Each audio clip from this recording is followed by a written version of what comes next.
News at 5. The Texas Rangers are investigating House Speaker Dennis Bonnen for allegedly offering media credentials to a conservative activist in exchange for that activist going after some members of the GOP. Here to talk about this is Travis County GOP Communications Director Andy Hogue and Glenn Smith from Progress, Texas. Thank you both for being here. Thank you. So, Andy, in this meeting, the Speaker is accused of agreeing to trade House floor credentials for targeting some House members during their re-election campaigns. If the activist accusations are true, do you think a crime was committed during this meeting?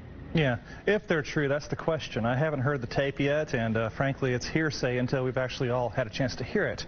But from what I'm hearing, I think it's wise. Both Bonnen and Sullivan have encouraged the Texas Rangers to do their thing, take a look at it, and so that's a good sign. Maybe it's more of an ethics situation than a legal situation. I hope so, because we've got to do a lot of business coming up before 2020, and this is a major distraction.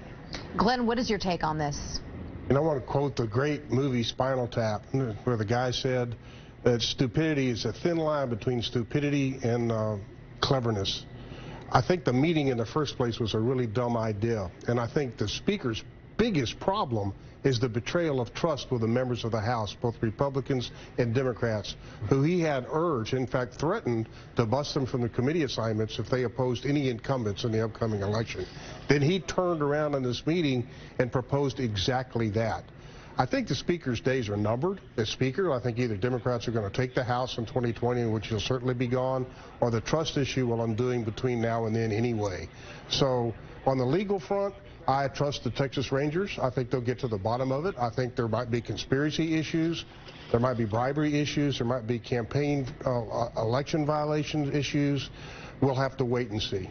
Andy, does the fact that this meeting was even held hurt Republicans' chances of keeping the Texas House of Representatives under GOP control?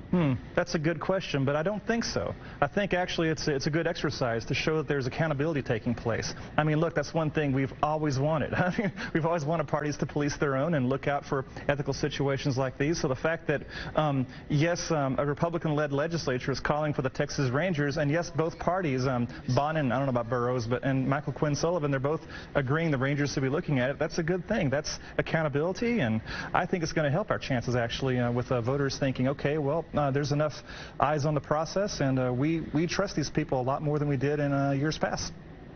Glenn, what is your thought? If these allegations are true, this meeting was held and he did in fact, they find, offer some sort of trade here, what should happen? Well, first they're going to have to determine whether it's a thing of value, the media credentials that were offered in return for the political action by Sullivan. I think it's kind of a funny, thing to debate with all of us in the press and the media, et cetera, et cetera. It's what is the exact value of a media pass that would let basically a campaign organization onto the floor of the House where it can interact with people that are likely going to oppose the next election. If that is found to have value and it was offered in return for election action, was offered by the Speaker, then it's a problem. I mean, it's a criminal problem. And I don't think that the Texas Rangers or anybody else is going to let him walk away from it. And by the way, everybody that's listened to that tape concurs and agrees that what's been reported as on the tape is actually on the tape. Okay, well, we are out of time, but Glenn, Andy, thank you both for coming in and sharing your perspectives with us tonight. You bet. Thank you.